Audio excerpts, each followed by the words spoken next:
The story of today, Don't Trust the Silence. Welcome viewers to the story of today, Don't Trust the Silence. James dragged himself through hell, crawling home with a secret hidden in his injured leg.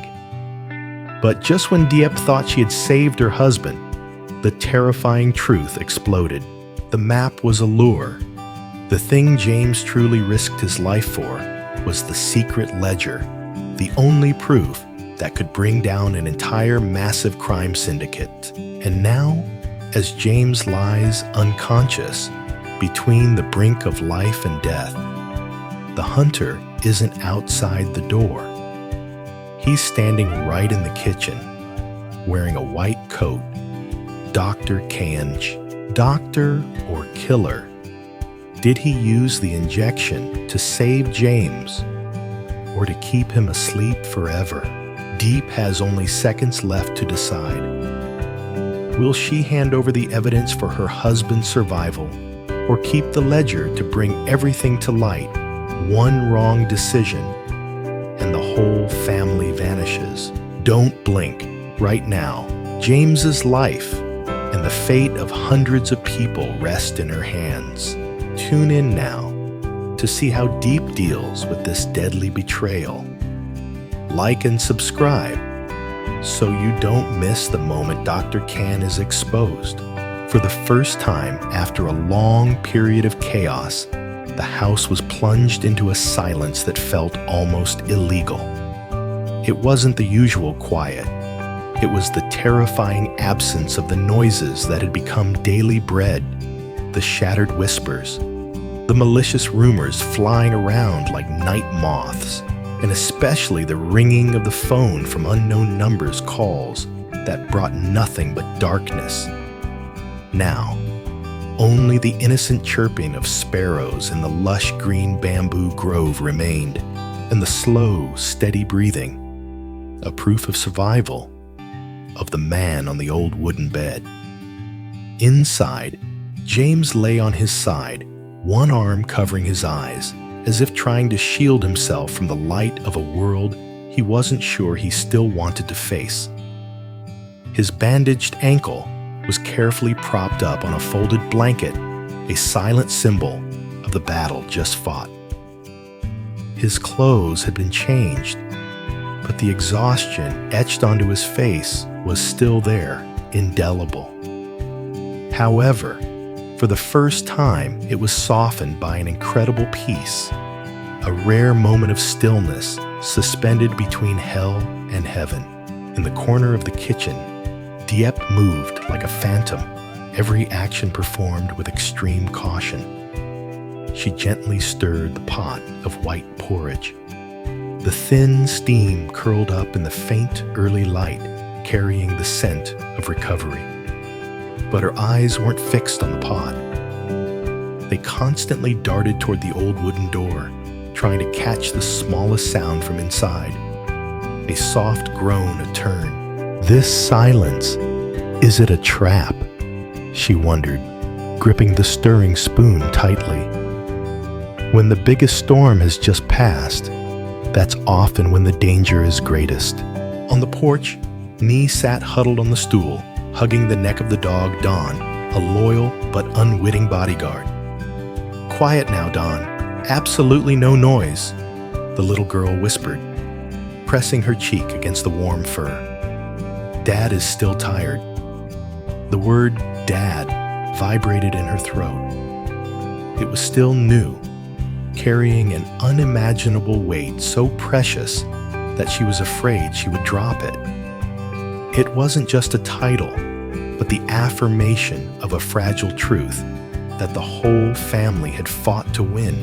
Mrs. Huyen, the woman who had kept the rhythm of this house for decades, swept the front yard.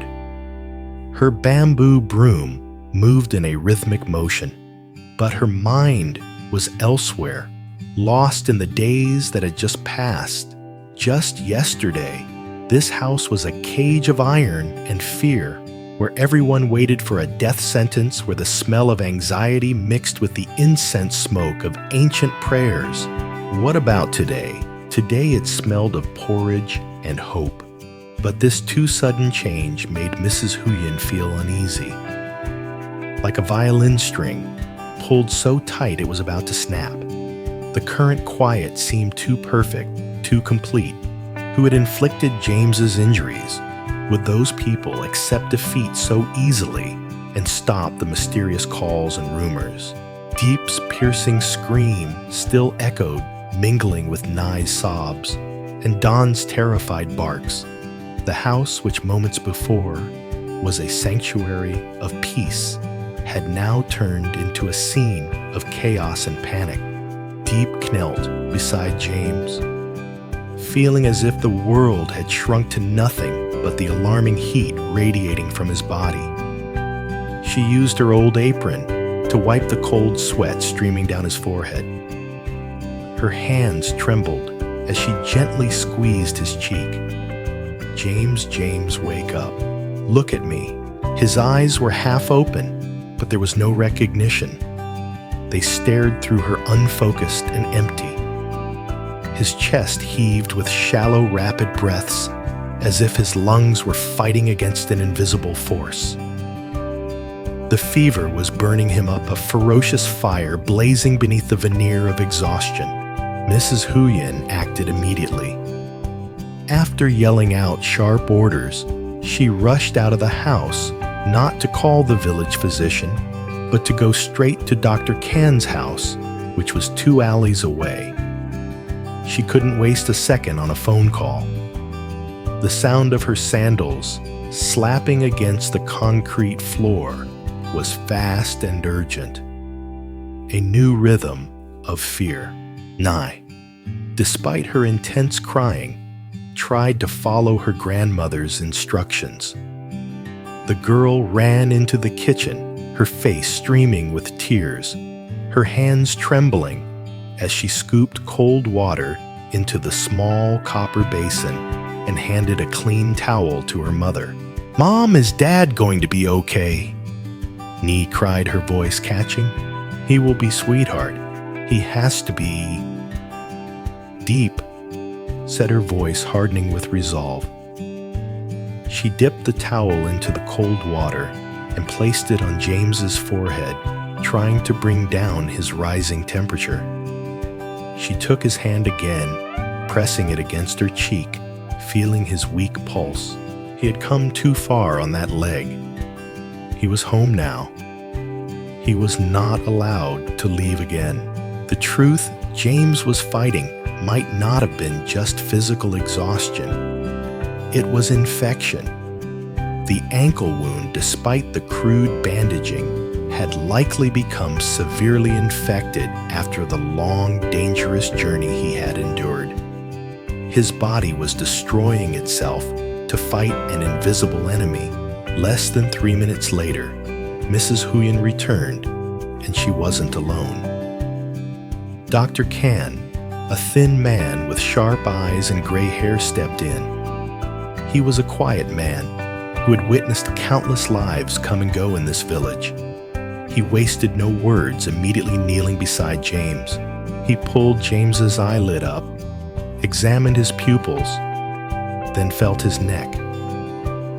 High fever, very high. He murmured, his voice calm but authoritative. His body is fighting. He tried to go too far, Mrs. Diep. He opened his old leather bag, taking out a syringe and an amber vial of medicine. Strong antibiotics. Mrs. Huyen held him steady for a moment. Diep stepped back, watching Dr. Kan inject the medicine into James's bicep. This sight of a man as strong and resilient as James, subjected to this, lying motionless and needing the intervention of others, made Diep feel a profound helplessness. The infection is spreading fast. Dr. Kan said, closing his bag, the wound on his leg. It needs to be cleaned and treated immediately.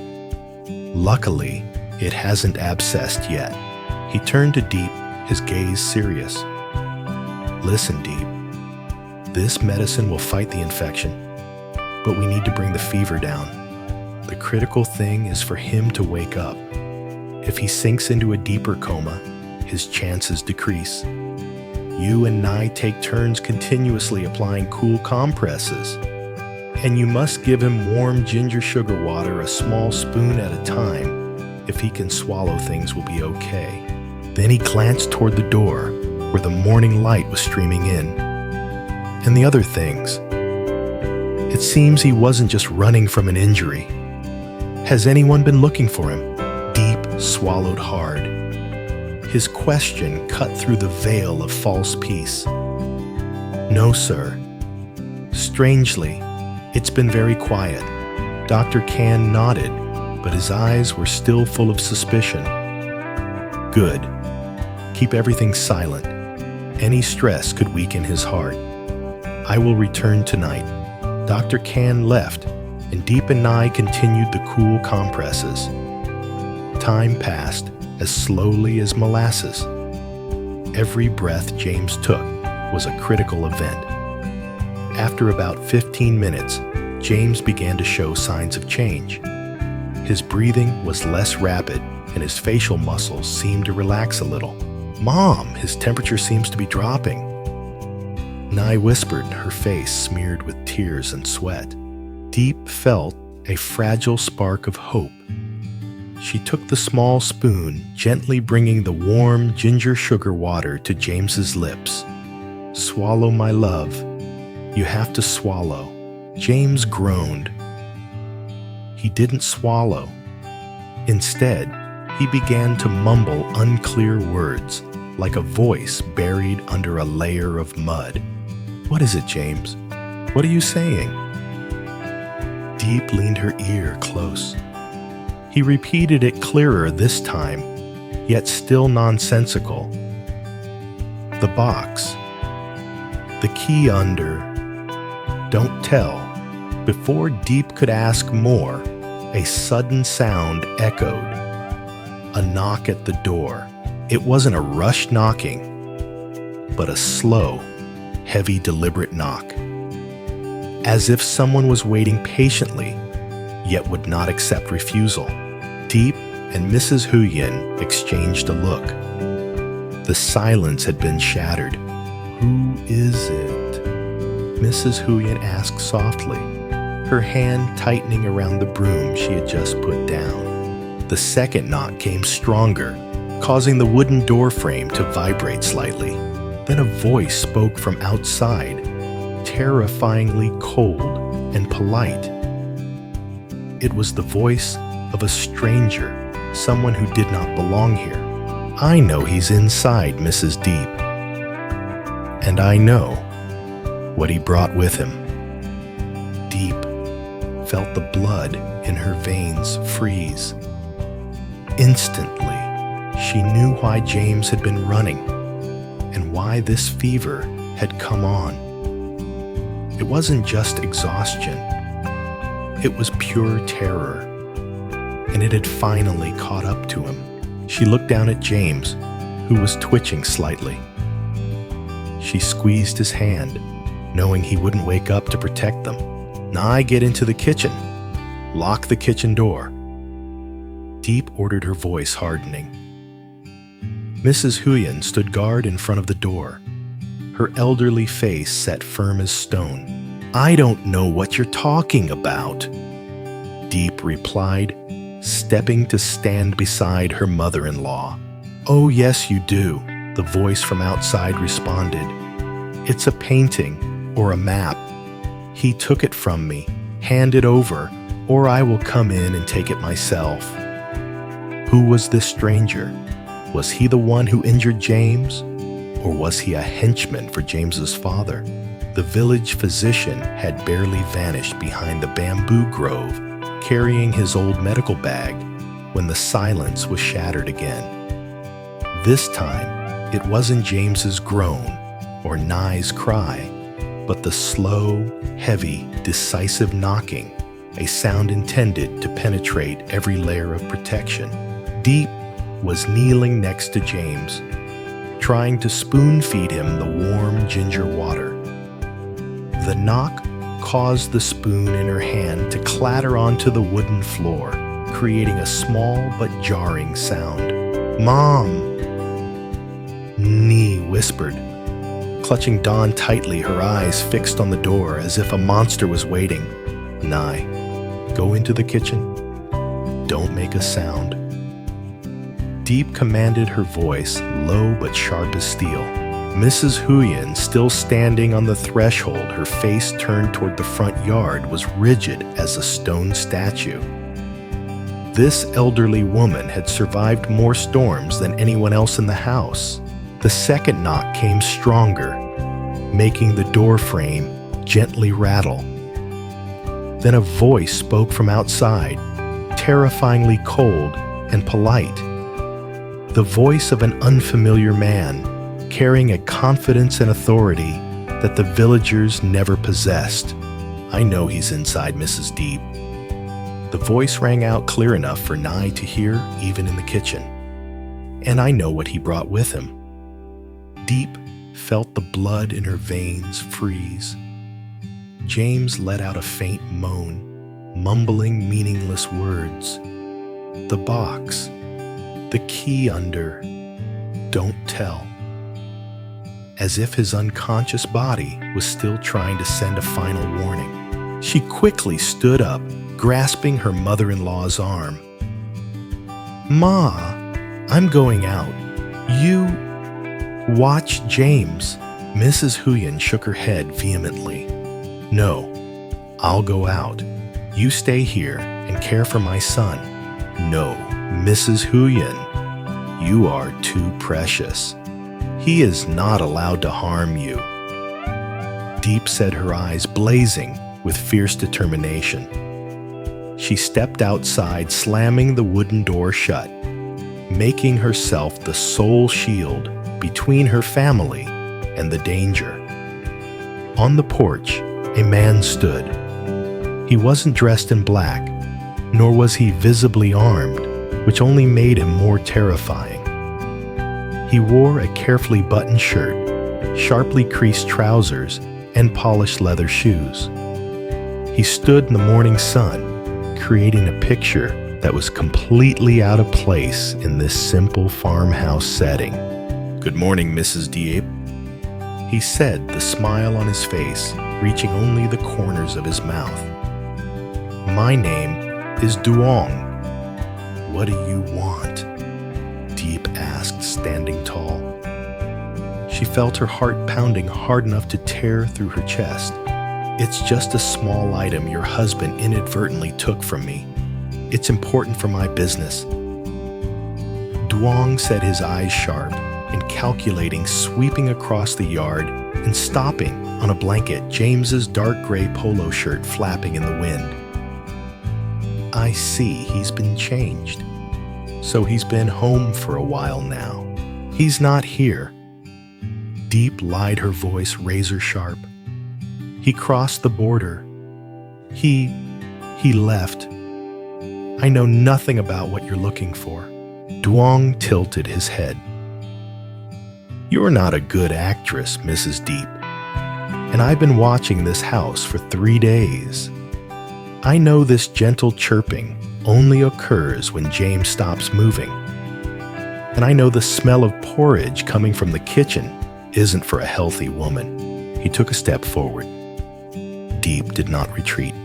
"The item is a harvest map," Duong said, dropping his voice to a chilling whisper.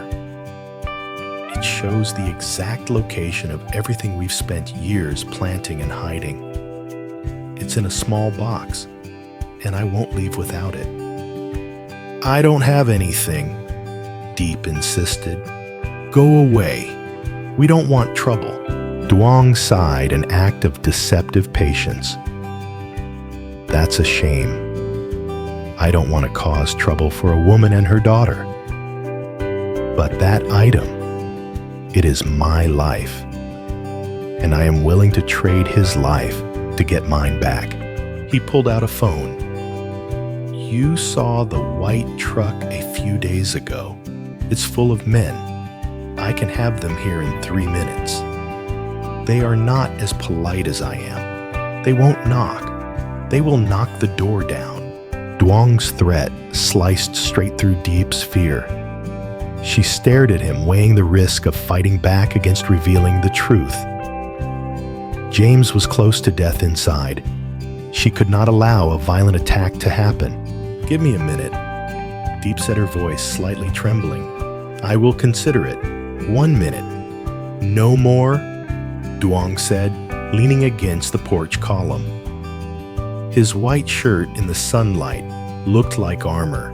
Diep turned and rushed inside, slamming the door shut and locking the bolt. She flew to the bedside. Mrs. Huyen was placing another cold compress on James's forehead. Ly was hiding in the corner, her eyes wide with terror. "Mom." "What are you looking for?" Ly whispered. "Hit the box," Diep said, almost a shout. She knelt, her hands frantically sweeping under the wooden bed, instinctively recalling James's mumble. "The key, under." There was no box. "James, where is it?" She shook his shoulder gently. "Where did you hide it? You have to tell me." James only responded with a weak moan and one word, "Wall." Diep looked around the room. The 4 familiar wooden walls. She ran to the wall nearest the bed. Her eyes scanned every crack, every nail.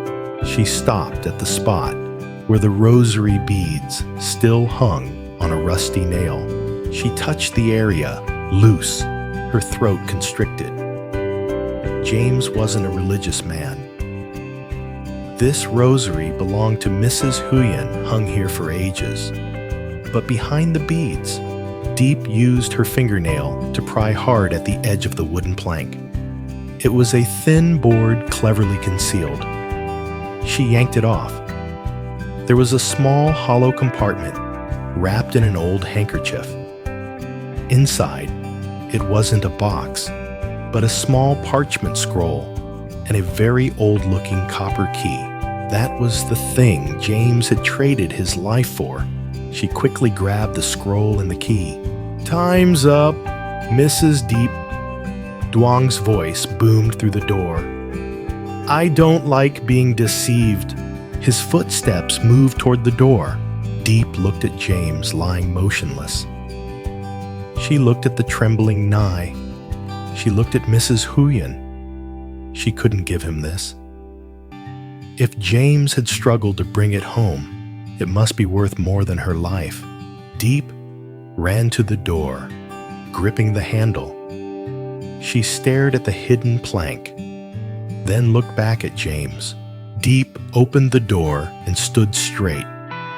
"Here," she said, tossing the parchment scroll at him. It fell at his feet. "This thing is yours. Now get out of my house." Duong bent down, picking up the scroll, his eyes never leaving hers. He hastily unrolled it, scanning the ancient markings. A look of satisfied pleasure slowly spread across his face. Clever Mrs. Diep. Very clever. He turned his back to leave. Diep breathed a sigh of relief, but James's faint moan made her turn around. James was looking at her, a spark of recognition restored in his eyes. He shook his head with difficulty. Diep felt her stomach clench. She had done it wrong. She had given him the thing he traded his life for. "Wait!" Diep shouted, rushing back outside. Duong stopped the parchment scroll in his hand. "Are you sure you haven't forgotten something?" Diep asked, her voice carrying a deep meaning that only James would understand. Duong raised an eyebrow, looking at her suspiciously. He glanced down at the parchment scroll one more time, then smiled. "No, this is enough." He turned, beginning to walk toward the gate. Diep stood watching him go, her heart hammering. She had handed over the scroll. but she still held the copper key in her hand, hidden in her tight fist. She remembered James's mumble, the box, the key under. Surely that box was the most important thing, and this key was the only thing that could open it. Diep knew that she had just put an end to this storm, but at the same time she had just opened a new door leading to a much bigger one. The peace settled like a layer of golden dust. James was asleep, his breathing steadier and deeper, and Nee was curled up beside him like a kitten. Diep sat on the stool by the bed, but her eyes weren't focused on his face. Her hand was clenched tight. In her palm, cold and heavy, was the ancient copper key James had hidden behind the wall. She had handed over the parchment scroll, the harvest map, to Duong. That action had bought them time, this peace, and perhaps James's life. But she knew deep down that she hadn't solved the problem. James had risked everything for the scroll and for whatever this key unlocked. She had saved him from the hunter, but she may have exposed him to a greater danger from what he had hidden. Diep slowly stood up quietly, walking into the kitchen. Mrs. Huyen was washing dishes. "Ma," Diep whispered. He was mumbling about a box and a key. Mrs. Huyen stopped, her hands wet. "What key?" Diep opened her palm, the dim light from the overhead bulb reflecting off the intricately carved copper key.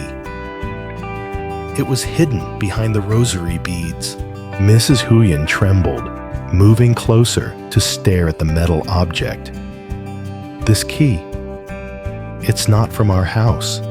It doesn't belong to anyone in this village." Duong was satisfied with the parchment. He called it the harvest map, Diep explained. "But if this key unlocks something more important, if it's more important than the map, then you did the right thing," Mrs. Huyen said sharply. "You gave him the bait. Now we have to find the real thing before he realizes his mistake." Diep felt her heart race. She started pacing, her eyes sweeping over every item in the small wooden house. Where was the box? Under the bed, she had checked. The wardrobe, just old clothes and blankets. The attic too sparse. "Key, under," James had mumbled. "Under?" Diep repeated. She looked down at the old wooden floorboards. "Ma, what about under the floor?" The house was built on a cement foundation, but sometimes there were cracks between the wooden floorboards or a loose plank. Both women knelt, shining the flashlight into the gaps. Nothing. Disappointment began to swell. Mrs. Huyen suddenly remembered something. She walked to the corner of the kitchen where the small ancestral altar stood. She looked not at the altar, but at the old ironwood chest placed beneath it, used for storing papers and the family genealogy. "This chest has been with me since I was a girl," Mrs. Huyen said, touching the glossy black wood. "It has a lock that I lost the key to ages ago. We usually just push it open." Diep approached, holding the copper key. She carefully inserted the tip of the key into the lock. It fit perfectly. A small click echoed in the evening silence. They opened the chest. Inside, it wasn't the genealogy, but a heavy black, unlocked iron box tucked neatly at the bottom. It was no bigger than a book. Diep tremblingly lifted the iron box. It was cold and much heavier than it looked. Inside, there was no gold or money, but an old leather-bound notebook and a stack of faded Polaroid photographs. She opened the notebook. The handwriting inside was not James's.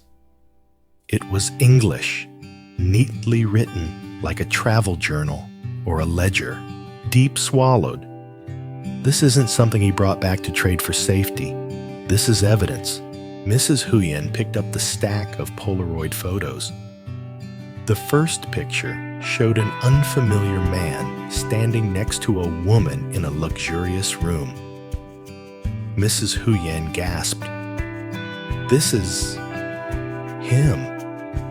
The man who helped James cross the border last time. He was a major smuggler. But this was a very long time ago, Mrs. Huyen whispered. Diep looked at the notebook. On the center page, there was a list, dates, names, large sums of money. Diep whispered, her voice lost. This isn't the harvest map. This is the ledger of the people who crossed the money that was paid, and the people who helped them. Duong didn't need the map. He needed this to avoid being exposed. James hadn't just stolen a criminal's map. He had stolen the only proof that could bring down his entire human trafficking network. As Diep tried to digest this horrifying truth, the bedroom door opened once more. It wasn't Nye. It wasn't Mrs. Huyen. It was Dr. Can. He stood at the threshold, the tired look from the afternoon gone, replaced by a cold, expressionless face. He wasn't wearing his physician's coat. In his hand, there was no medical bag. What are you doing, Mrs. Diep? Dr. Can asked, his voice stripped of its benevolence. Diep froze. Mrs. Huyen let out a small shriek. Dr. Can. Diep gripped the iron box tightly against her chest. I told you I would return tonight, but I didn't tell you why I would return. He said, I treated James. I know exactly what he was hiding. James only mumbled about his sore leg and the fever, but he also mumbled about the ledger. I injected him with strong antibiotics, but I also administered a small something else to prolong his sleep. Dr. Can stepped inside, his sharp eyes locked onto the iron box in Diep's hand. Duong is my nephew. This entire network is ours. The map was just a decoy. The ledger is the evidence. Hand it over, Diep, and I will ensure James survives. Diep looked at James, sleeping soundly and safely. She had trusted this man. He wasn't James's savior. He was the one who tried to keep James asleep so they could steal the secret. Mrs. Huyen lunged forward, grasping a wooden spoon. Get out, you devil! Dr. Can easily pushed her aside. He was not a weak man. I give you two choices, Dr. Can said, walking toward Diep. 1. You give me the book. You and your daughter survive. James survives, and we continue our work. 2. You refuse. I will take it, and I will guarantee nothing about your husband's health or your daughter's safety. Where is Nhi? Is she somewhere in the house? Did she hear Dr. Can's threats? And is she able to warn or intervene unexpectedly?